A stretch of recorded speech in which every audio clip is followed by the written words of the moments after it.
जय हिंद दोस्तों, कैसे हैं आप सभी लोग। Welcome back to open study. स्वागत है आप सभी का एक बार फिर से। आज आप लोग सोच रहे होंगे कि सर आज क्लास कैसे हो रही है। देखो, आज है सैटरडे और सैटरडे संडे हमारी जो एप्लीकेशन की छुट्टी रहती है, मतलब एप्लीकेशन क्लास की छुट्टी रहती है। बाकी डेज में हमारी 2 दिन क्लास जनरली चलती है।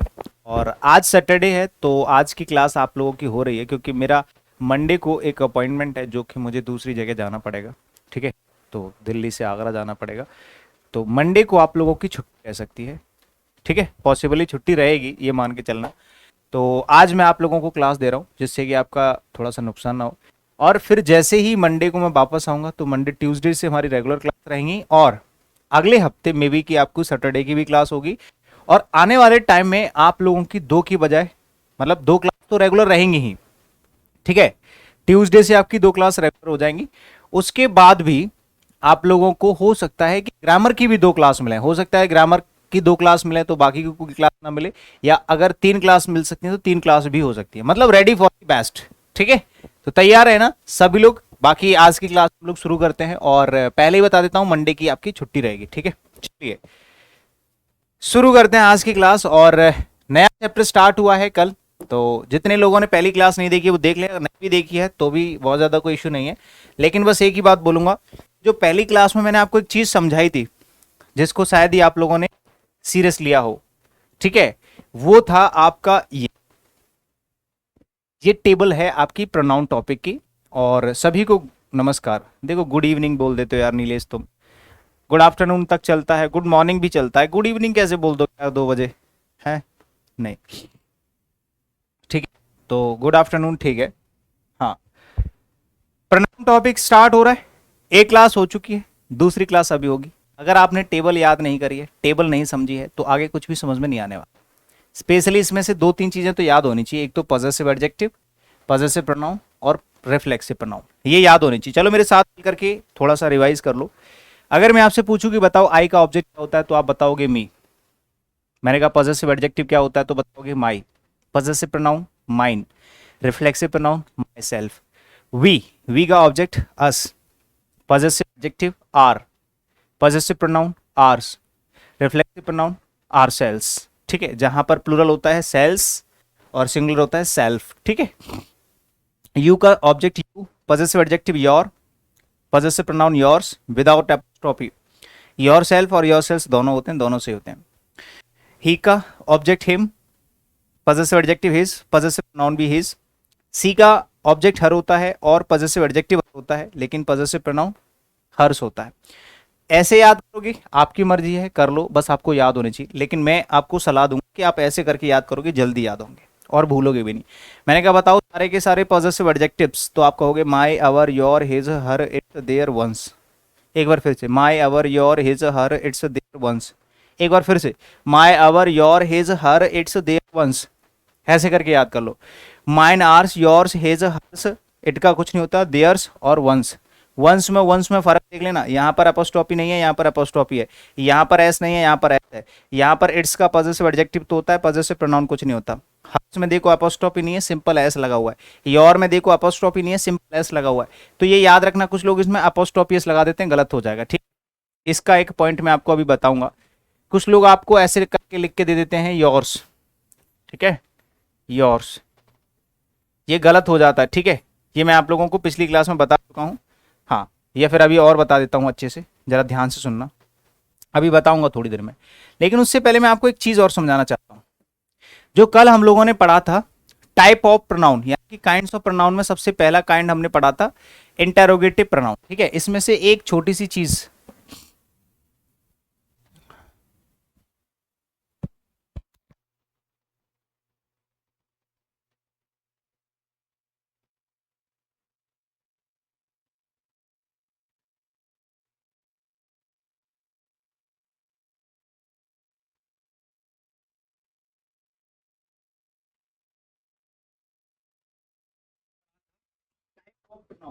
काइंड्स ऑफ प्रोनाउन में सबसे पहला काइंड हमने पढ़ा था इंटेरोगेटिव प्रोनाउन। ठीक है, इसमें से एक छोटी सी चीज,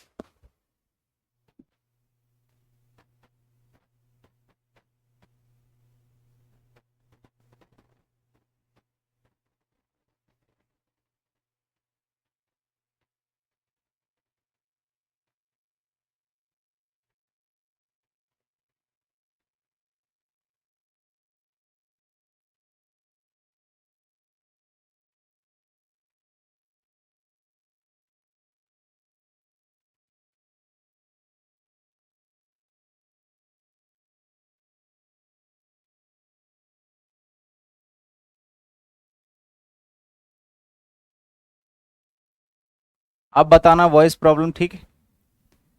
चलो अब नहीं आ रही होगी, आवाज सही आ रही है, चेक कर लो सभी लोग, एक बार वॉइस चेक कर लो सभी लोग, सही है कि गलत, सब कुछ ठीक है।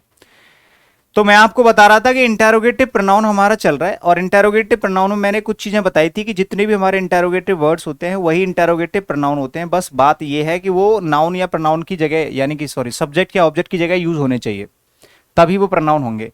क्योंकि प्रोनाउन का मतलब है या तो नाउन की जगह यूज होगा, प्रोनाउन का मतलब होता है नाउन की जगह यूज होगा, सब्जेक्ट और ऑब्जेक्ट की जगह पर हम लोग प्रोनाउन को यूज कर सकते हैं। तो एक ऐसा क्वेश्चन वर्ड जो किसी सेंटेंस के सब्जेक्ट की तरह काम कर रहा है या ऑब्जेक्ट की तरह काम कर रहा है, तभी हम उसको क्या कहेंगे,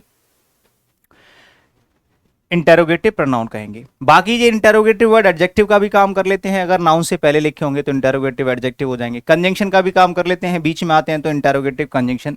जिसके लिए आपको दो बातें ध्यान में रखनी थी, सबसे ज्यादा इंपॉर्टेंट चीज ये थी, ये मोस्ट इंपॉर्टेंट चीज थी कि अगर कोई ऐसा इंटेरोगेटिव वर्ड है जो कंजंक्शन की तरह काम कर रहा है, तो हमें सेंटेंस जो होता है बाद वाला, कंजंक्शन के बाद वाला, उसको असर्टिव फॉर्म में लिखना होता है। ठीक है, पहली गलती। दूसरी, उस कंजंक्शन से पहले कोई दूसरा कंजंक्शन नहीं होना चाहिए। तो ये मैंने कल आपको अच्छे से समझा दिया था। अब इसमें एक एक्स्ट्रा नोट पॉइंट आपको लिखना है इंटेरोगेटिव प्रोनाउन के अंदर। ठीक है, ये कल की क्लास का ही पार्ट है, याद रखना, इंटेरोगेटिव प्रोनाउन। इंटेरोगेटिव प्रोनाउन, ये जो इंटेरोगेटिव प्रोनाउन है मेरे प्यारे भाई, जरा सुन लो सभी लोग। इसके अंदर एक चीज आपको और अलग से समझनी है, वो क्या है, मैं एक, या फिर कॉन्सेप्ट नंबर सेकंड लिख लेना, रूल नंबर सेकंड लिख लेना इसका। यहां पर मैं एक सेंटेंस लिख रहा हूं, सभी लोग जरा चेक करना। मैंने एक सेंटेंस लिखा, हु इज हु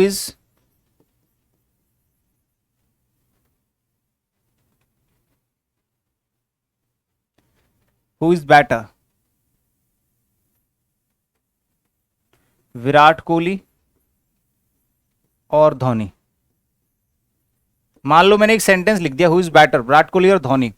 तो इन दोनों सेंटेंस, इस सेंटेंस में से आपको क्या लग रहा है, आप क्या लगाओगे, बताओ जल्दी से, फटाफट मुझे, फटाफट से। ठीक है, who is better, Virat Kohli और धोनी। इसमें आप सेंटेंस चेक करो, क्या ये सेंटेंस सही है या गलत है। कोई बात नहीं, प्रमोद कुमार वेलकम। बस क्लास अच्छे से ज्वाइन करो, मैं एक और वीडियो आप लोगों को दूंगा। ठीक है, एक इंफॉर्मेटिव वीडियो दूंगा इस क्लास के बाद में। बताओ क्या ये सेंटेंस सही लिखा है। ये इंटेरोगेटिव प्रोनाउन का ही कॉन्सेप्ट नंबर सेकंड है। देखो, हु इज बैटर, यानी कि यहां पर आपके पास दो ऑप्शन है, एक है विराट कोहली और एक है धोनी, और ये पूछ रहा है कि दोनों में से कौन अच्छा है।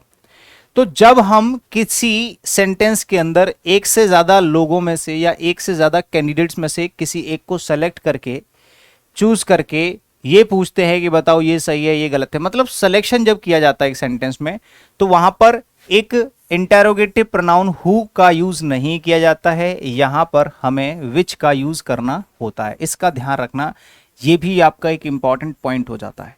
ठीक है, तो यहां पर आप एक नोट पॉइंट करके क्या लिखोगे पता है ना, यहां पर आप लिखोगे for selection, for selection which is used, which is used. Selection के लिए विच का इस्तेमाल करना होता है। जब किसी सेंटेंस में सिलेक्शन होता है तो वहां पर हु नहीं लगाओगे आप गलती से भी। ठीक है, मैंने कहा who is your favourite actor, किसी ने बोल दिया who is your favourite actor, who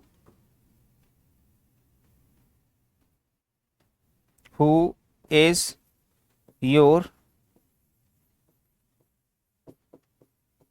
favourite actor. बताओ भाई तुम्हारा फेवरेट एक्टर कौन है, तो बताओ आप। अब इसमें अपना आंसर मत देने लग जाना कि मेरा फेवरेट एक्टर सलमान खान है, मुझे विराट कोहली पसंद है, वो ये नहीं पूछ रहा, वो तो स्टेटमेंट पूछ रहा है, तो आप उसके रिप्लाई में एक आंसर बना रहे हो, आप एक सेंटेंस क्रिएट कर रहे हो। लेकिन अगर आपसे कोई पूछा जाए कि ये सेंटेंस जो उसने बोला है क्या ये सही है, तो आप करोगे इसको गलत, क्योंकि यहां पर हु नहीं आएगा, क्या आएगा, क्योंकि एक से ज्यादा, देखो एक्टर तो बहुत सारे हैं, उनमें से आपको कौन सा पसंद है, तो which is your favourite actor, आपको ऐसे करके बोलना है, हु नहीं लगाना है। जबकि सुनने में ऐसा लगेगा कि ये जो विच है ये तो नॉन लिविंग के लिए आता है, एक्टर तो लिविंग है, तो सुनने में हु सही लगता है, लेकिन ये गलत हो जाएगा। ये मोस्ट इंपॉर्टेंट चीज है, ध्यान रखना है इस बात को, ठीक है। हाँ, तो विच लगाना है आपको, हु नहीं लगाना है। क्लियर है मेरी बात इतनी सी? बताओ, किसी को कोई दिक्कत? बहुत बढ़िया, फटाफट से बताओ। ये तो कल की क्लास का पार्ट है, अब आज की क्लास का पार्ट तो अभी शुरू होगा। हाँ, अभी यहां से शुरू होगा, ठीक है। छोटी छोटी चीजें क्लियर करके चलना। और मैं पहले ही बता देता हूं कि कंप्लीटली ये जो टेबल है आपकी, ये पूरी तरह से याद होनी चाहिए। जो प्रोनाउन की टेबल है ये आपको याद होनी चाहिए, ठीक है। चलो, तो शुरू करते हैं आज का पॉइंट। देखो यहां पर आज के लिए आपको क्या लिखना पड़ेगा, ऊपर हेडिंग लिखोगे सबसे पहले, ऊपर टॉप पर, ठीक है। Personal pronoun, personal pronoun.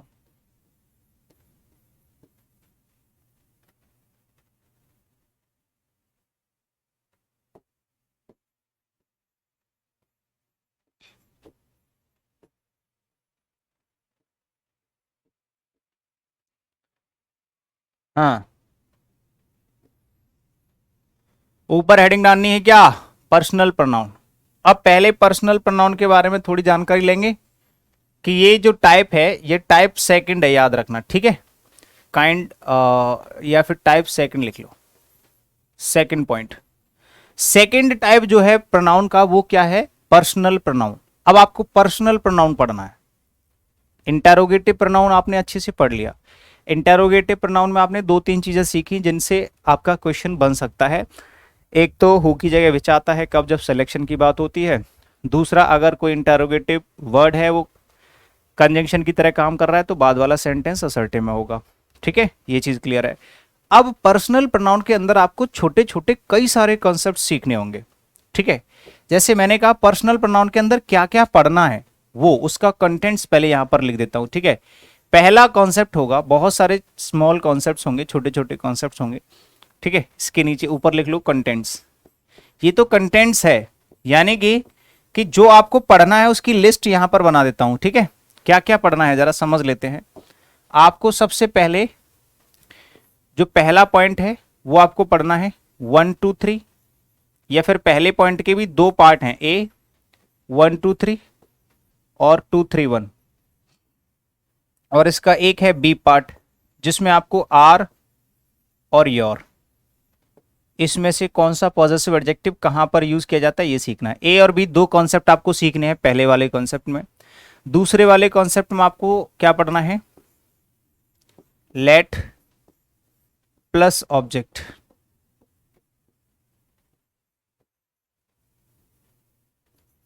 Main verb,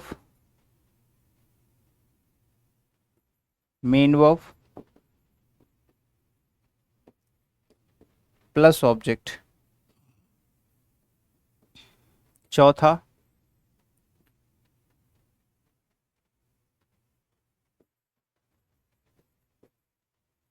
preposition plus object.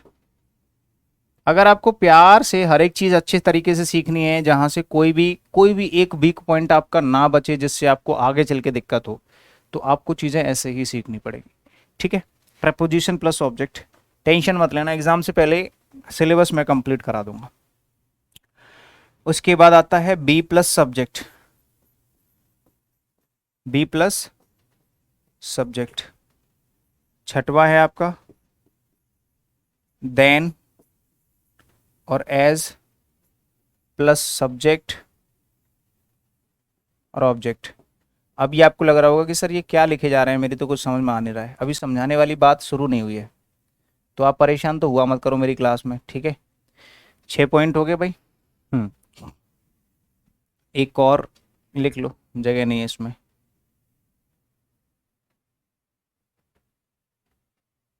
यहां पर लिख देता हूं 7वां पॉइंट, पॉजेसिव एडजेक्टिव, जो कि सबसे ज्यादा जरूरी है। इधर लिख देता हूं 7वां पॉइंट, पॉजेसिव एडजेक्टिव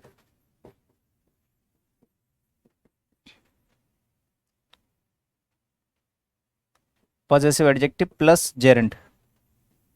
हालांकि ये नॉन फाइनाइट का पार्ट है, लेकिन यहां पर भी आपको सीखना है क्योंकि ये प्रोनाउन में भी यूज होता है। चलिए, तो ये कुछ 7 पॉइंट्स है मेरे प्यारे भाई साहब। अगर आप कहते हो, दिमाग में आपके आता है कि सर मुझे पर्सनल प्रोनाउन कंप्लीट करना है, you have to complete all these 7 concepts, after then you can say I completed my personal pronoun. ठीक है, मैंने अपना, हाँ, समझ में कैसे क्या समझाया मैंने, जो समझ में आएगा। मैंने पहले ही बोल दिया, कुछ लोगों को लग रहा होगा कि अभी इसमें समझ में नहीं आ रही, इसमें समझाने वाली बात कुछ है ही नहीं है। मैं कुछ लिखा तो अभी तो कंटेंट्स लिखा है। ये कंटेंट्स का मतलब जानते हो, सूची है। इसका मतलब है सूची, लिस्ट है। ये लिस्ट है कि ये अभी आपको पढ़ना है। अब इसको पढ़ना कैसे है, इसके लिए देखो, प्रमोद को बिल्कुल भी समझ में नहीं आ सकता क्योंकि प्रमोद ने पहली क्लास नहीं ली है। अगर पहली क्लास नहीं ली है मतलब कहने का आपने क्या नहीं किया। इसमें से अब एक एक करके हम लोग समझेंगे। अब इसको समझेंगे कि सर ये 1 2 3 2 3 1 क्या है, इसको समझेंगे। फिर आर योर को समझेंगे, फिर लेट प्लस ऑब्जेक्ट को समझेंगे, फिर मेन वर्ब प्लस ऑब्जेक्ट को समझेंगे। आप इस कॉन्सेप्ट का नाम ये भी लिख सकते हो कि यूजेस ऑफ केसेस। ठीक है, केसेस के प्रयोग करना। जो हमारे केसेस होते हैं ना प्रोनाउन के, जो हमने अभी अभी पढ़े हैं, जैसे मैं आपको एक बार दिखा देता हूं। ये जो आपकी लिस्ट है ना, ये यहां से अब आपके सारे के सारे, पूरा का पूरा पर्सनल प्रोनाउन इस पूरी टेबल पे डिपेंड करता है। अगर आपने ये जो पूरी की पूरी टेबल है ये नहीं समझी, अच्छे से नहीं पढ़ी है, ठीक है सर, आपके पास बहुत पेशेंस है। तो सर आप बहुत अच्छा पढ़ाते, thank you so much, thank you thank you. हाँ रुक जाओ, अब तसल्ली रखो। तो ये जो पूरी की पूरी टेबल है ना, इसको पहले आपको पढ़ना चाहिए। इसको नहीं पढ़ा तो आज की क्लास तो आपको गई, आज की क्लास तो समझ में नहीं आनी है। टेबल याद नहीं है, आज की क्लास में कुछ भी समझ में नहीं आने का। चलो, तो पहला कॉन्सेप्ट है, इसको हटाओ यहां से। सबसे पहली चीज हमें डिस्कस करनी है, पहला पॉइंट था जिसका ए वाला पॉइंट था। इसमें क्या करना है, 1 2 3 और 2 3 1, यही तो पढ़ना है। ये है 1 2 3 और 2 3 1। तो अब पहले तो इसको समझ लो कि ये 1 2 3 होता क्या है। देखो, मैं सीधे लेके चलता हूं आपको टेबल की तरफ। ये 1 2 3 और 2 3 1 क्या है, इसको समझ लेते हैं। देखो, ये 1 2 3 है। ये 1 मतलब फर्स्ट, 2 मतलब सेकंड, 3 मतलब third. First second third, 1 2 3, first second third 1 2 3। ये क्या है, पर्सन है। और पर्सन जैसे ही अगर मैं 1 का नाम लूंगा तो 1 के दिमाग में, आप 1 को बोलते ही आपके दिमाग में आई और वी आने चाहिए। सेकंड को बोलते यू आना चाहिए, और थर्ड को बोलते सारे के सारे आ जाते हैं, आई वी यू को छोड़ के सारे, ही सी इट दे वन या किसी का नाम हो, ये सारे। तो मान लो मैंने कहा कि इन तीनों चारों पांचों सारे के सारे प्रोनाउन में से, इन सारे के सारे प्रोनाउन से मान लो 3 4 प्रोनाउन एक साथ आ गए एक सेंटेंस में, तो उनको किस सीक्वेंस में लगाना होता है। मतलब पहले कौन सा लिखना पड़ेगा, दूसरा कौन सा लिखना पड़ेगा, तीसरा कौन सा लिखना पड़ेगा, पहले नंबर पर कौन से पर्सन को लिखना है, दूसरे नंबर पर कौन से पर्सन को लिखना है, तीसरे नंबर पर कौन से पर्सन को लिखना है। जैसे लिखा है ऐसे ही लिख सकते हैं, इसमें कुछ चेंज करना पड़ेगा। यही कॉन्सेप्ट है जो आपको अभी सीखना है। मैंने कहा 1 2 3 2 3 1 बहुत बेसिक पार्ट होता है मेरे प्यारे भाई। तो अगर आप चाहते हैं कि 1 2 3 और 2 3 1 में से किसको किस तरह से लगाना है, मान लो 3 पर्सन एक साथ आ गए, मैंने एक सेंटेंस लिख दिया, मैंने एक सेंटेंस लिखा, you he and I R criminals. ठीक है भाई, एक सेंटेंस लिख दिया। तो आपने देखा कि सेंटेंस के अंदर तीनों पर्सन एक साथ आ रहे हैं। देखो, ये कौन सा पर्सन है भाई, सेकंड पर्सन। ये कौन सा पर्सन है भाई, थर्ड पर्सन। ये कौन सा पर्सन है, फर्स्ट पर्सन। ये तो आपको पता होना चाहिए। अगर किसी को यही नहीं पता है कि ये कौन से पर्सन है, you shouldn't try to crack SSC, you shouldn't think try to you shouldn't think to try to crack SSC. समझ गए? तो मैं कोशिश भी नहीं करनी चाहिए, इवन सोचना भी नहीं चाहिए, अगर आपको ये नहीं पता कि ये फर्स्ट पर्सन है। यार समझो बात को, बहुत बेसिक पार्ट है ये, बहुत बेसिक पार्ट। ठीक है, तो अब मैंने कहा कि सर 1 2 3 आना चाहिए या 2 3 1 आना चाहिए। ये डिपेंड करता है सेंटेंस के सेंस पर। ये सेंटेंस का सेंस क्या कह रहा है। क्रिमिनल होना, मान लो उसने कहा कि तुम, वह और मैं, तुम, वह और मैं, हम तीनों क्या हैं, क्रिमिनल है, यानी कि कौन है, अपराधी हैं। अगर कोई व्यक्ति अपराधी है तो इसका सेंस हमेशा नेगेटिव सेंस जाएगा। तो अगर सेंटेंस में कोई भी नेगेटिव सेंस है, नेगेटिव सेंस है, या फिर आप बोल सकते हैं बैड सेंस, नेगेटिव सेंस या फिर बैड सेंस, यानी कि पॉजिटिव सेंस नहीं है, नेगेटिव सेंस है। यहां पर अपराधी की बात हो रही है, नेगेटिव सेंस है। अगर किसी सेंटेंस में पॉजिटिव सेंस है, कैसा सेंस है मेरे प्यारे साथियों, पॉजिटिव, या फिर आप बोल सकते हैं गुड, ठीक है, गुड सेंस, गुड सेंस या पॉजिटिव सेंस आप ऐसे करके इस्तेमाल कर सकते हैं। आराम से पता चल जाएगा कि क्रिमिनल जो है ये बैड सेंस है, यानी कि नेगेटिव सेंस है।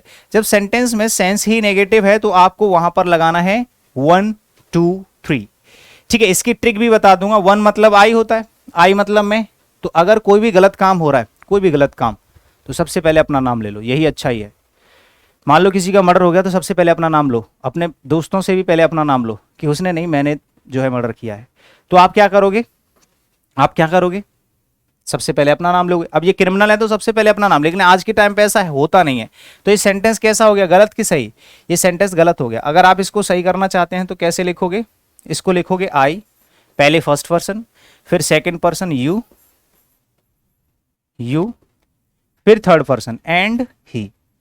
फर्स्ट सेकंड थर्ड जब नेगेटिव सेंस होगा, first second third, he are criminals, are criminals. आगे बात समझ में मेरे भाई, ये सेंटेंस सही होगा। मान लो किसी ने ऐसे बोल दिया,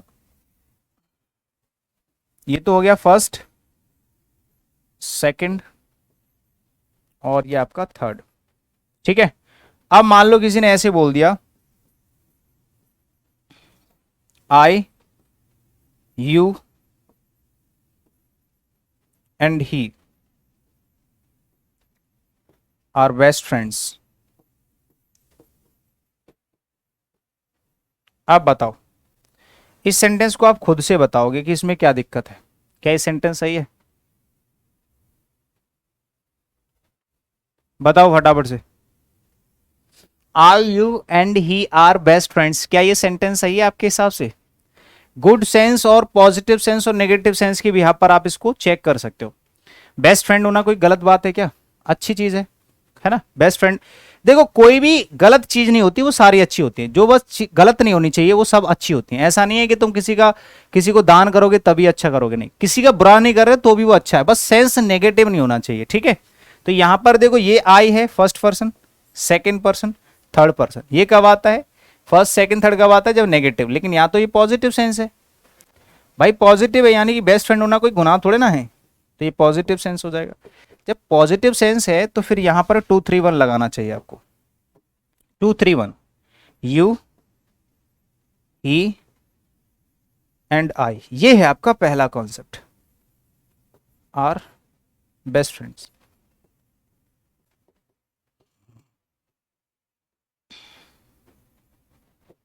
ठीक है मेरे भाई, तो ऊपर वाला तो हो गया गलत, ऊपर वाला सेंटेंस कैसा हो गया, गलत, नीचे वाला हो गया सेकंड सही। 2 3 1, बताना कितने लोगों को ये समझ में आ गया, कितने लोगों को ये वाली बात अच्छे से समझ में आ गई, जल्दी से बताओ फटाफट। जिसने भी पेशेंस लिखा था, पेशेंस की स्पेलिंग राइट नाउ अभी के अभी चेक करके दोबारा लिखो।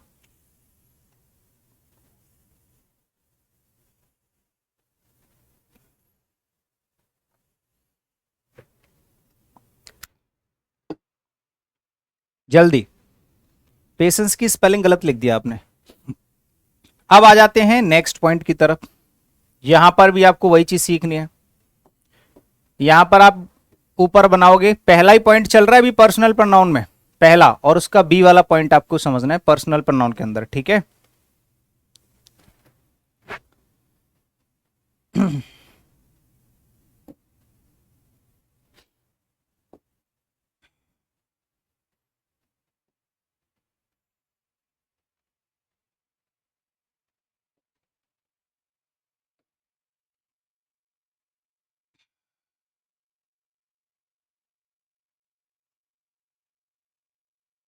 बताओ जल्दी से, सब कुछ क्लियर है, पहला पॉइंट अच्छे से समझ में आ गया? कभी भी ऐसा क्वेश्चन आएगा बना लोगे, सेंटेंस पहचान पाओगे कि नहीं, बताओ।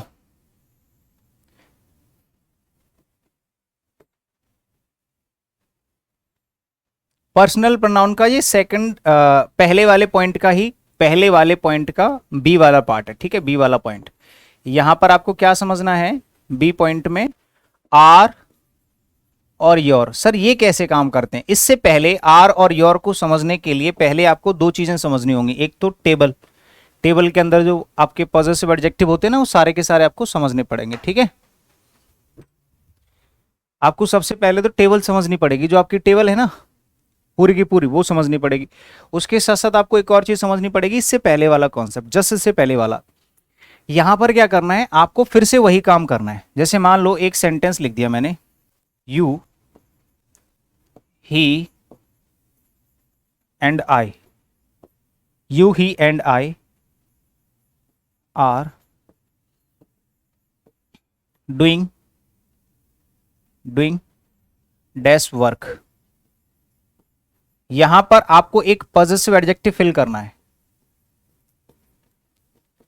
पॉजेसिव एडजेक्टिव, ठीक है। बताओ कौन सा पॉजेसिव एडजेक्टिव आएगा यहां पर। जैसे मैंने एक सेंटेंस लिख दिया, जैसे मैंने एक सेंटेंस लिखा, I am doing my work. तो यहां पर मैं अपना काम कर रहा हूं, ठीक है, मैं अपना काम कर रहा हूं, तो हमने यहां पर एक पॉजेसिव एडजेक्टिव लगा दिया। अब देखो, किसी को अगर ये नहीं पता है कि सर ये पॉजेसिव एडजेक्टिव है, किसी को ये नहीं पता है कि सर ये माई क्या है, ये यहां पर माई ही क्यों यूज हो रहा है, तो भाई मैं कुछ नहीं कर सकता फिर आपके लिए, क्योंकि मैं पहले बता चुका हूं कि ये क्या है। देखना जरा, ये क्या है, ये टेबल क्या है, ये पॉजेसिव एडजेक्टिव है। पॉजेसिव एडजेक्टिव क्या होते हैं ये मैंने आपको कल की क्लास में अच्छे से समझा दिया कि पॉजेसिव एडजेक्टिव के बाद नाउन आता है, पॉजेसिव प्रोनाउन के बाद नाउन नहीं आता है, सब कुछ समझा दिया कि पॉजेसिव एडजेक्टिव क्या है। तो ये आपको याद होनी चाहिए, my, our, your, his, her, its, their, once, ये क्या करते हैं, पोजेशन दिखाते हैं किसी नाउन पर अपना। मैंने कहा ये मेरा घर है, ये मेरा काम है, ये मेरी पेन है, मेरी बाइक है, मेरी बीवी है, ऐसे करके तो पोजेशन दिखाते हैं किसी चीज पर, ये पॉजेसिव एडजेक्टिव है। आई का माई, वी का आर, यू का योर, ही का हिज, सी का हर, इट का इट्स, दे का देयर, वन का वंस, ये सब याद होने चाहिए आपको यार। जैसे मैथ्स में नहीं आप लोग याद करते हो, जो परसेंटेज होते हैं, स्क्वायर रूट होते हैं, ये सब याद करते हो ना छोटे छोटे बेसिक लेवल पर। आपको टेबल भी तो याद होनी चाहिए, 10 तक, 15 तक, 20 तक कम से कम। ऐसे ही कुछ बेसिक चीजें होती है, ये आपको याद होनी चाहिए। यही नहीं पता है तो फिर आगे क्या ही समझ में आएगा आपको, बताओ, ठीक है। तो अब हमने क्या किया, जैसे ही हमें ये पॉजिटिव एडजेक्टिव याद है तो अब आगे इधर, अब मैंने क्या किया कि जनरल एक छोटा सेंटेंस बना दिया, I am doing my work. तो आपने कहा कि सर ये जो माई है ना वो आई के लिए आ रहा है, ठीक है, क्योंकि ये आई सब्जेक्ट है, ये वर्ब है, ये पॉजिटिव एडजेक्टिव है इससे पहले, नाउन से पहले। लेकिन अगर मान लो यहां सब्जेक्ट की जगह 2-3 पर्सन आ गए, जैसे यू भी आ गया, ही भी आ गया, आई भी आ गया, अब यहां पर जो पॉजिटिव एडजेक्टिव है वो कौन सा लगाओगे? पॉजिटिव एडजेक्टिव तो सारे होते हैं, आई का भी होता है माई, यू का भी होता है योर, ही का भी होता है हिज। तो क्या लगाओगे, योर लगाओगे कि माई लगाओगे कि हिज लगाओगे, क्या लगाओगे, या कोई और लगाओगे, बताओ। तो ऐसी कंडीशन में यही है आपका एक एग्जांपल कि जब किसी सेंटेंस में 3 पर्सन एक साथ आ जाते हैं, या कम से कम 2 पर्सन, एक से ज्यादा पर्सन होने चाहिए। पर्सन और प्रोनाउन अलग अलग दोनों चीजें हैं, पर्सन अलग चीज होती है, प्रोनाउन अलग चीज होती है। प्रोनाउन हमारे कम से कम 7-8 होते हैं, ठीक है, जैसे आई हो गया, वी हो गया, यू हो गया, ही, सी, इट, दे, वंस, 8 हो गए। लेकिन पर्सन सिर्फ 3 ही होते हैं। फर्स्ट पर्सन के अंदर 2 प्रोनाउन आते हैं, आई और वी। सेकंड के अंदर यू, थर्ड के अंदर आते हैं ही, सी, इट, दे, वंस, ठीक है, ये सारे। तो 3 पर्सन की बात हो रही है। अगर तीनों पर्सन एक साथ आ जाते हैं किसी सेंटेंस में, या 2 पर्सन एक साथ आ जाते हैं, कम से कम 2 पर्सन, ज्यादा से ज्यादा 3 पर्सन, एक नहीं होना चाहिए, सिंगल पर्सन नहीं होना चाहिए। तो उस केस में पॉजिटिव एडजेक्टिव सिर्फ 2 ही ऑप्शन आपके पास होनी चाहिए, या तो आर या योर, इन दोनों में से कोई एक यूज होना है, ठीक है। या तो अवर यूज कर लो या योर, इसके अलावा और कुछ यूज नहीं कर सकते। लेकिन इनमें से भी कौन सा यूज करना है? जब सेंटेंस में हिंदी में ही समझाना पड़ेगा, जब सेंटेंस में आई दिया हो, मतलब फर्स्ट पर्सन दिया हो, तब तो आर लगाएंगे। और आई ना दिया हो, यदि आई यानी कि फर्स्ट पर्सन ना दिया हो, तब क्या करोगे? तब आप लगाओगे आर, सॉरी योर। और इन दोनों के अलावा कोई तीसरा पॉजिटिव एडजेक्टिव यहां पर यूज हो ही नहीं सकता। इन 2 के अलावा तीसरा पॉजिटिव एडजेक्टिव यूज हो ही नहीं सकता, इतना भी ध्यान रखना है। तो मैंने क्या किया, यू, ही एंड आई, इसमें आई आ गया, तो अब यहां पर सिर्फ और सिर्फ आर आएगा। इनके अलावा कोई तीसरा पॉजिटिव एडजेक्टिव आएगा ही नहीं। मान लो इसी सेंटेंस को मैं ऐसे लिख देता, you and he are doing dash work. बताओ, इसमें आप बताओगे क्या लगाओ? फटाफट से बताओ नीचे वाले में क्या लगाना है। अगर सेंटेंस में 3 पर्सन एक साथ दे रखे हैं या 2 पर्सन एक साथ दे रखे हैं तो वहां पर पॉजेसिव एडजेक्टिव या तो आर आएगा या योर आएगा। इनके अलावा और कोई पॉजेसिव एडजेक्टिव आ ही नहीं सकता। और उन दोनों में से भी कौन सा कब आएगा? अगर सेंटेंस में आई है यानी कि फर्स्ट पर्सन है तब लगाओगे आर, क्योंकि इसमें आई इंक्लूडेड होता है। मैंने कहा यू ही एंड आई, तो मतलब मैं इसमें इंक्लूडेड हूं, तो हमारा सबका काम हो गया तो हमारा लिखेंगे। मैं इसमें से हट गया, यू एंड ही तुम दोनों थे, तुम्हारा काम है भाई, मेरा कोई काम नहीं है। मेरे लिए तो तुम दोनों ही सेकंड पर्सन हो, ठीक है, तुम और वो दोनों, तो यहां पर योर लगाओगे। ठीक है, यहां पर क्या लगाओगे? योर लगाओगे। आगे बात समझ में? कितने लोगों को बात समझ में आ गई? फटाफट से बता दो। अगर बात समझ में आ गई तो मुझे ये बता दो, क्या अगर मैं आपसे एक और सेंटेंस पूछूंगा आप लोग बता दोगे?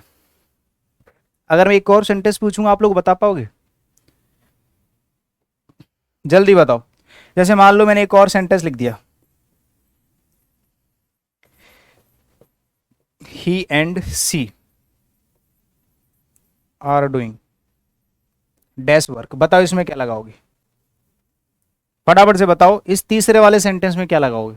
चलो, सबने सही बताया है सेकंड वाले का, तो सेकंड वाले का सबने सही बताया है, you and he are doing.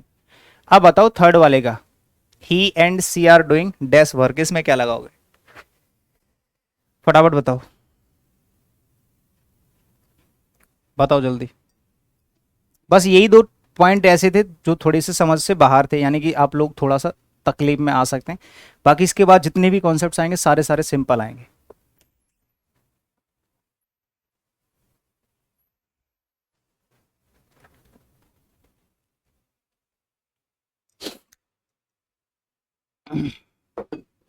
अर्पित का सही है, बाकी सबका गलत है। लास्ट वाला जो आखिरी वाला बताया सिर्फ अभी तक अर्पित ने सही बताया, बाकी सब गलत बता रहे हैं।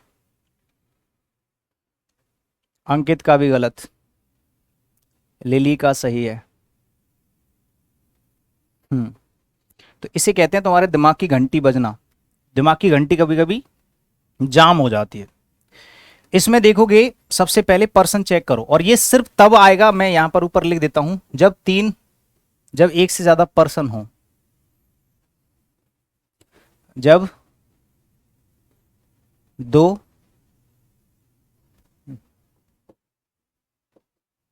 यहां पर लिख लो, ये कब कौन सा पॉइंट कब काम करेगा ये भी लिख लो। जब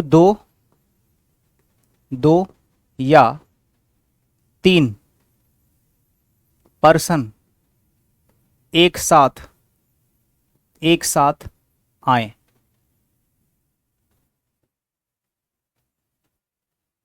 ठीक है, जब 2 या 3 पर्सन एक साथ आए किसी सेंटेंस में तब। तो आपने देखा कि यहां पर ये तो सेकंड पर्सन है, ये थर्ड पर्सन है और ये फर्स्ट पर्सन है। ठीक है, फर्स्ट पर्सन, तो इसमें तीनों पर्सन एक साथ दे रखे हैं। इसमें देखोगे ये सेकंड पर्सन है और ये थर्ड पर्सन है, तो ये सेकंड, ये थर्ड और ये फर्स्ट, इसमें 3 पर्सन दे रखे हैं, इसमें 2 पर्सन दे रखे हैं। एक तो सेकंड पर्सन है, एक थर्ड पर्सन है, फर्स्ट पर्सन नहीं है। तो फर्स्ट पर्सन नहीं है तो आवर हट जाएगा, योर आ जाएगा। तो यहाँ पर आर सही है, यहाँ पर योर सही है। लेकिन इसमें क्या है, ये भी थर्ड पर्सन, ये भी थर्ड पर्सन। देखो प्रोनाउन इसमें 2 है, ही भी है सी भी है, 2 प्रोनाउन है, लेकिन पर्सन 2 थोड़े ना है, पर्सन तो एक ही है। ये भी थर्ड पर्सन, ये भी थर्ड पर्सन। इसमें ही सी रामू श्यामू घंसू मनसू सब लिख दो, इसमें 50 लिख दो, इसमें 50 प्रोनाउन लिख लो, लेकिन सारे के सारे थर्ड पर्सन के हैं। अगर सारे प्रोनाउन थर्ड पर्सन के हैं तब पर्सन तो एक ही है ना, प्रोनाउन बहुत सारे लिखे हो सकते हैं। तो ऐसी सिचुएशन में ना तो इसमें आप आर लगाओगे, ना ही आप इसमें योर लगाओगे, इसमें कुछ नहीं लगाओगे, ना योर आएगा ना आर आएगा। ये कंडीशन सिर्फ तभी काम करेगी जब सेंटेंस में या तो 2 पर्सन हो मिनिमम या तीनों पर्सन आ गए हो। एक पर्सन के लिए ये कंडीशन काम करेगी नहीं। यहां पर तो ये प्लूरल हो जाएगा ना, एक पर्सन ये हो गया, एक पर्सन ये हो गया, दोनों को जोड़ दो, 2 लोग हो गए। ठीक है, ये प्लूरल सब्जेक्ट की तरह काम करेगा। और प्लूरल सब्जेक्ट के लिए यहां पर देयर लगाते हैं।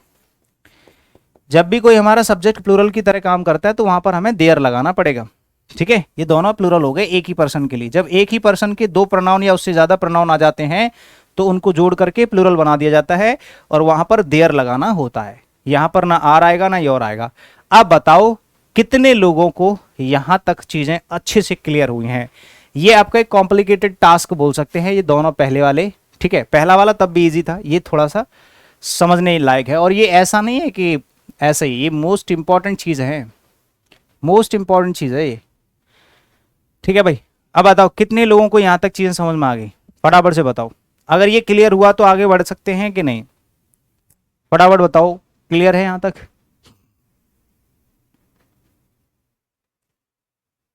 हाँ, जितने भी लोगों ने सही बताया उनका तो सही है ही है, जिन्होंने गलत बताया उनका सही है, उनका गलत हो गया। यहां तक क्लियर है, इसके आगे बढ़ सकते हैं? बताओ जल्दी।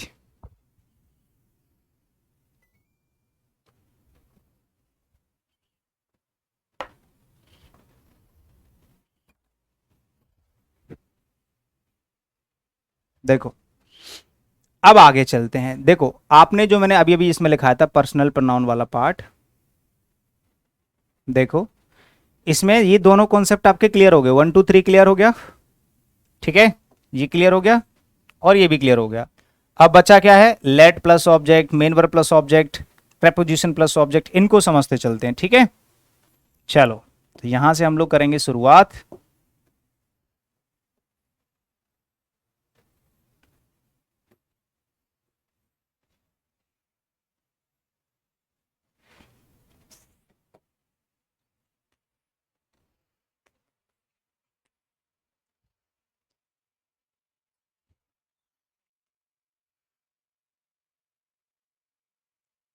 चलो, यहां आपको हेडिंग बनानी है next.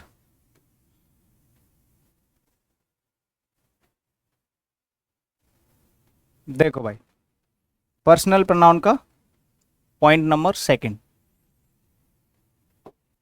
Second point, late plus object. ऊपर लिखोगे लेट प्लस ऑब्जेक्ट, ये क्या होता है सर, ये बताओ।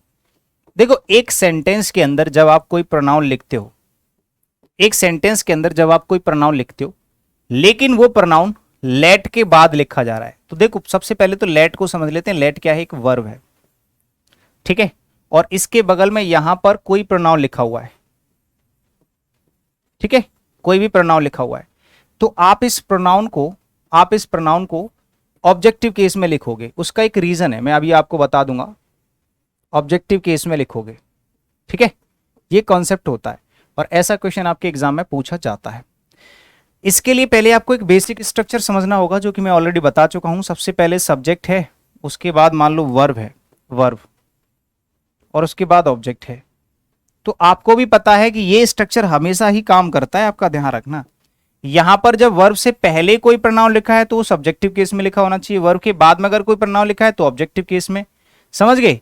तो ये चीज ऐसे ही काम करती है। मान लो यहां पर कोई वर्ब है और वर्ब के बाद अगर आपको कोई प्रोनाउन लगाना है तो यहां पर ऑब्जेक्टिव केस में लिखना पड़ेगा, यहां पर सब्जेक्टिव केस में लिखना पड़ेगा, बात खत्म। तो वही चीज है। मैंने यहां पर एक सेंटेंस लिखा, जरा सभी लोग ध्यान से देखिएगा। मैंने यहां पर एक सेंटेंस लिखा, let I go to school, मुझे स्कूल जाने दो। एक सेंटेंस लिख दिया, मुझे स्कूल जाने दो। क्या ये सेंटेंस सही लिखा है? सर फर्स्ट क्लास का नोट्स मिल जाएगा, क्यों नहीं मिलेगा? क्लास के बाद में, क्लास के बगल में पीडीएफ का ऑप्शन आता है। एक तो क्लास देखते हो ना, रिकॉर्डेड में जाओगे तो वहां पर वॉच का वो आता है ऑप्शन, उसके बगल में व्यू पीडीएफ का भी ऑप्शन आता है। सबके नोट्स मिल जाएंगे, टेंशन मत लो। Let I go to school, ये सेंटेंस गलत है कि सही है भाई? बिल्कुल गलत है, क्योंकि लेट जो है इसके बाद में अगर कोई प्रोनाउन लिखा हुआ है तो यहां पर इस प्रोनाउन को ऑब्जेक्टिव केस में लिखना पड़ेगा। जिसको objective case, subjective case, possessive case याद नहीं है उनको कुछ भी समझ में नहीं आएगा। याद कैसे होंगे? टेबल याद करनी पड़ेगी। You have to learn table, pronoun table. Cases समझने के लिए वो टेबल याद करनी ही पड़ेगी। अच्छा सर, लेट का मतलब क्या होता है? लेट का मीनिंग होता है टू अलाउ समवन, किसी को भी कुछ काम करने के लिए अलाउ करना, अनुमति देना। इसका मतलब होता है अनुमति देना।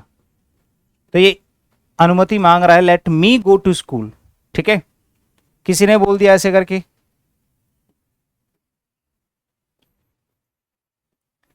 लेट राहुल प्ले, इसको कौन सही बताएगा? फटाफट से बताओ, लेट राहुल प्ले, क्या ये सही है या गलत?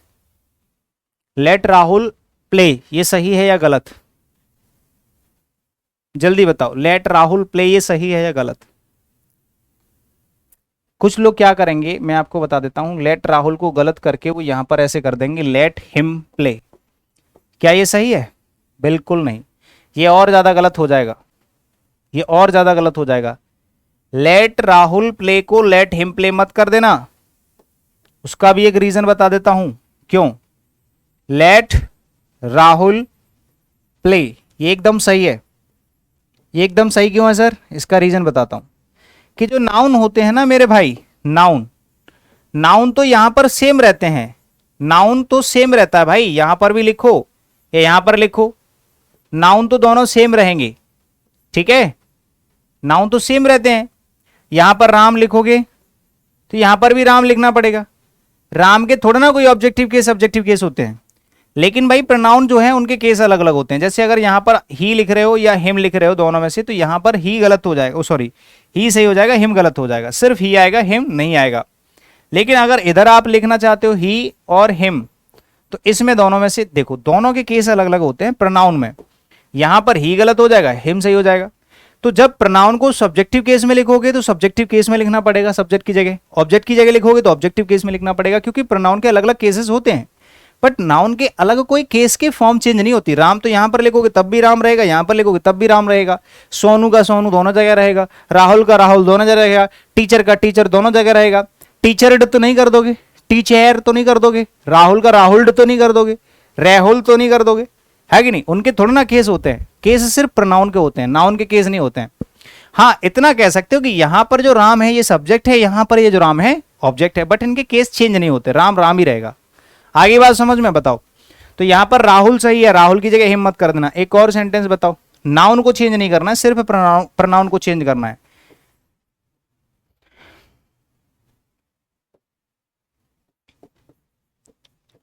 लेट दे स्टडी, इसको बताओ ये सही है कि गलत? लास्ट ऑप्शन है, लास्ट क्वेश्चन है, इसका बताओ, बहुत छोटी छोटी चीजें हैं, फटाफट से बताओ।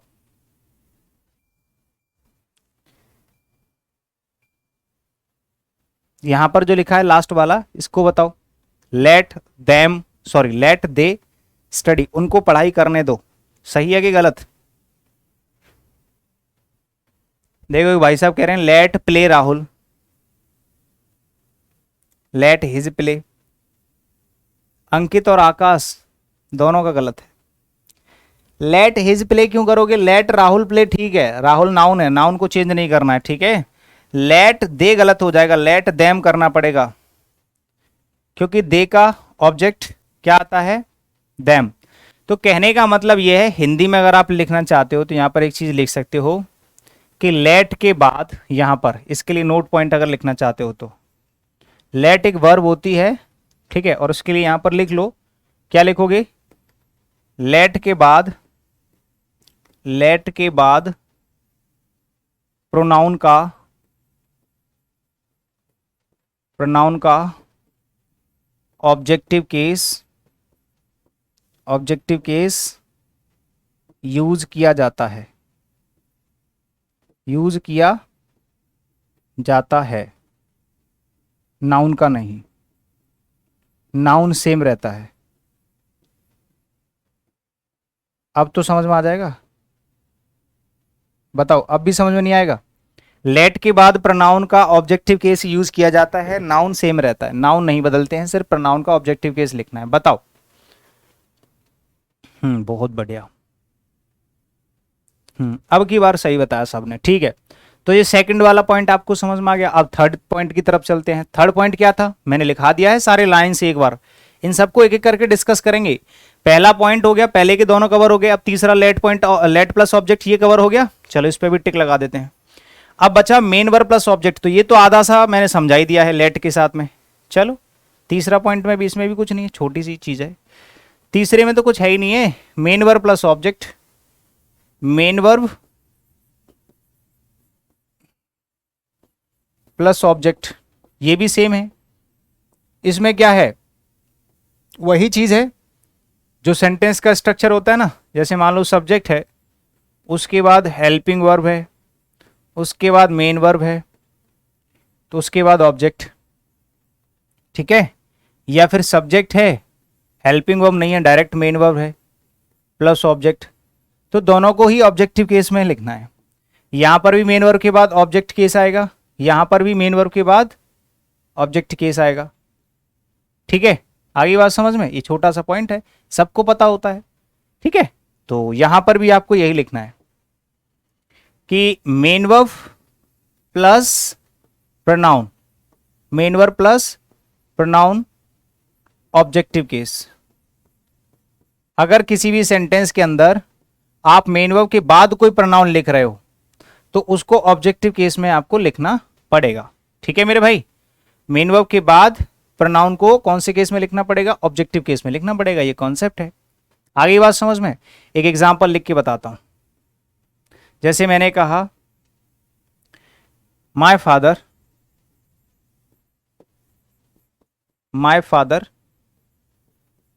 Forbid I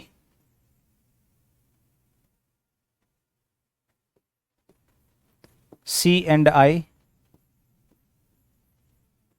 to play in sun. एक सेंटेंस लिख दिया, ये एक्चुअल क्वेश्चन है, एसएससी एग्जामिनेशन में पूछा गया क्वेश्चन है, एसएससी सीजीएल का। ठीक है, एक एक्चुअल सेंटेंस है, पूछा गया यहाँ पर। तो मैंने यहां पर एक चीज लिखी, my father forbid see and I to play in sun. देखो इन सन का मतलब क्या है पता है? धूप में। इसका मतलब होता है धूप में। ये मत करे ना कि सूरज पर। ये कह रहा है कि मेरे पिताजी ने मना कर दिया। किसी को अगर फॉरबिड का मीनिंग नहीं पता है तो मैं यहां पर फॉरबिड का भी मीनिंग लिख देता हूं। ठीक है, एक होता है फॉरबिड, ठीक है, इसकी सेकंड फॉर्म होती है फॉरबिड, थर्ड फॉर्म होती है फॉरबिडन। ठीक है, ये फर्स्ट फॉर्म, सेकंड फॉर्म, ये थर्ड फॉर्म, जिसका मतलब होता है मना करना। ठीक है, तो मेरे पिताजी ने मना कर दिया किससे? सी से और आई से। किस काम के लिए? खेलने के लिए। कहां पर? धूप में। तो यहां पर आपने देखा कि ये जो माय फादर है ये तो हो गया आपका सब्जेक्ट, और ये फॉरवर्ड हो गई आपकी मेन वर्ब, और ये पूरा हो गया आपका ऑब्जेक्ट। क्या हो गया मेरे प्यारे भाई? ऑब्जेक्ट। इस वर्ब का, इस मेन वर्ब का ऑब्जेक्ट है सी और आई, और सी और आई दोनों लिख रखे हैं कौन से केस में? सब्जेक्टिव केस में, जबकि आने चाहिए ऑब्जेक्टिव केस में। तो यहां पर सी का ऑब्जेक्टिव केस क्या होता है? अगर आपने टेबल याद नहीं करी है तो यहां पर भी कोई फायदा नहीं मिलने वाला। मैं बेवकूफ नहीं हूं जिसलिए मैंने आप लोगों को टेबल पहले ही पढ़ा रखी है। वो टेबल इतनी अच्छी चीज है, उसके बिना आप कुछ भी समझ ही नहीं सकते। टेबल याद होनी चाहिए, उंगलियों पर रटी होनी चाहिए कि सी का ऑब्जेक्ट क्या होता है भैया? हर होता है, तो यहां पर हर आएगा। आई का ऑब्जेक्ट क्या होता है? मी होता है, यहां पर मी आएगा। ठीक है, तो ये हो जाएगा my father forward her and see to play in sun. Clear? किसने एक और सेंटेंस लिख दिया?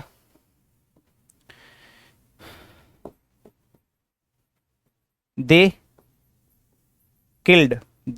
किल्ड ही और हिम।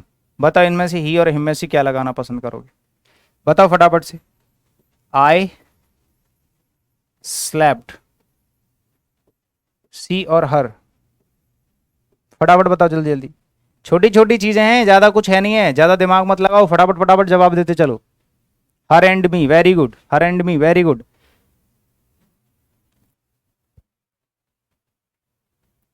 देवन कह रहे हैं पता नहीं क्या देर लगा रहे हो। कहाँ देर लगेगा यार?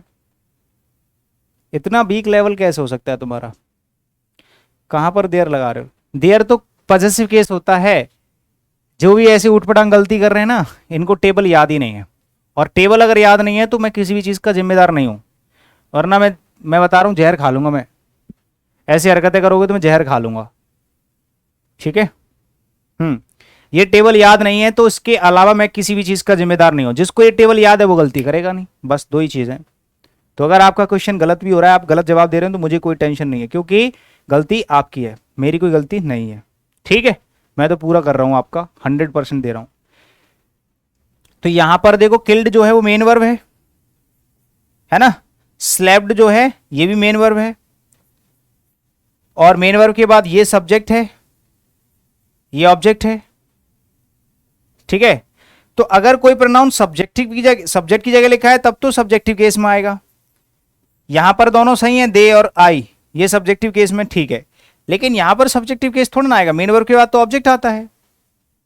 मेन वर्ब के बाद तो सब्जेक्ट नहीं आएगा, ऑब्जेक्ट आएगा। ये ऑब्जेक्ट है, ये भी ऑब्जेक्ट है, तो भाई यहाँ पर हिम आएगा, ही नहीं आएगा, यहाँ पर सी नहीं आएगा, हर आएगा।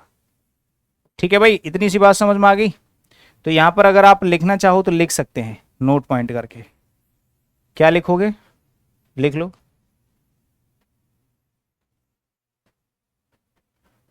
यहाँ पर लिख लो, मेन वर्ब के बाद प्रोनाउन का ऑब्जेक्टिव केस यूज होता है।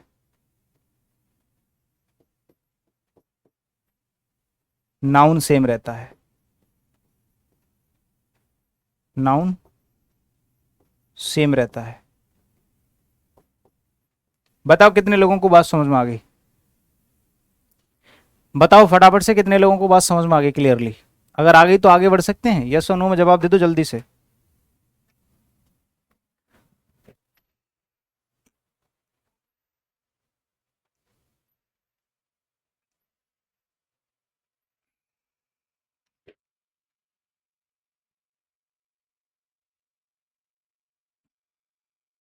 बताओ फटाफट।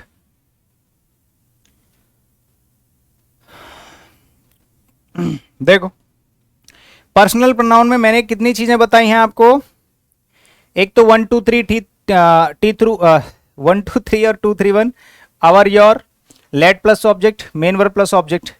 ठीक है, ये दोनों चीजें कवर हो गई। अब इसके आगे का पार्ट है आपका preposition plus object, B plus subject, then और एस प्लस सब्जेक्ट ऑब्जेक्ट, और पॉजेसिव एडजेक्टिव प्लस जेरंड। इसको हम नेक्स्ट क्लास में डिस्कस करेंगे। ठीक है, आज की क्लास में इतना ही बहुत है। आपको बता दूं, सैटरडे संडे की हमारी क्लास ऑफ रहती है एप्लीकेशन पर, बाकी 5 दिन आप लोगों की क्लासेस चलती हैं। ठीक है, रेगुलर। और मंडे को हमारी क्लास नहीं होगी क्योंकि मंडे को मेरा अपॉइंटमेंट है, तो मुझे जाना पड़ेगा डॉक्टर को दिखाने, मुझे थोड़ी सी प्रॉब्लम है। ठीक है, हाँ, गले की दिक्कत है, तो उसको मैं दिखाने जाना है। ठीक है, तो मंडे को आप लोगों की छुट्टी है, बाकी फिर उसके बाद ट्यूसडे को आके बाउंस बैक मारेंगे, ताबड़तोड़ बेहतरीन चीजें चलेंगे। ठीक है, तो उम्मीद है कि आपको आज की क्लास बहुत अच्छी लगी होगी। Thank you so much, bye bye, मिलते हैं अगली क्लास में। Take care. दोनों क्लासेस की पीडीएफ आप लोगों को मिल जाएंगे। ठीक है, ध्यान रखो अपना, गरिमा। चलिए, बाय बाय, टेक केयर, जय हिंद।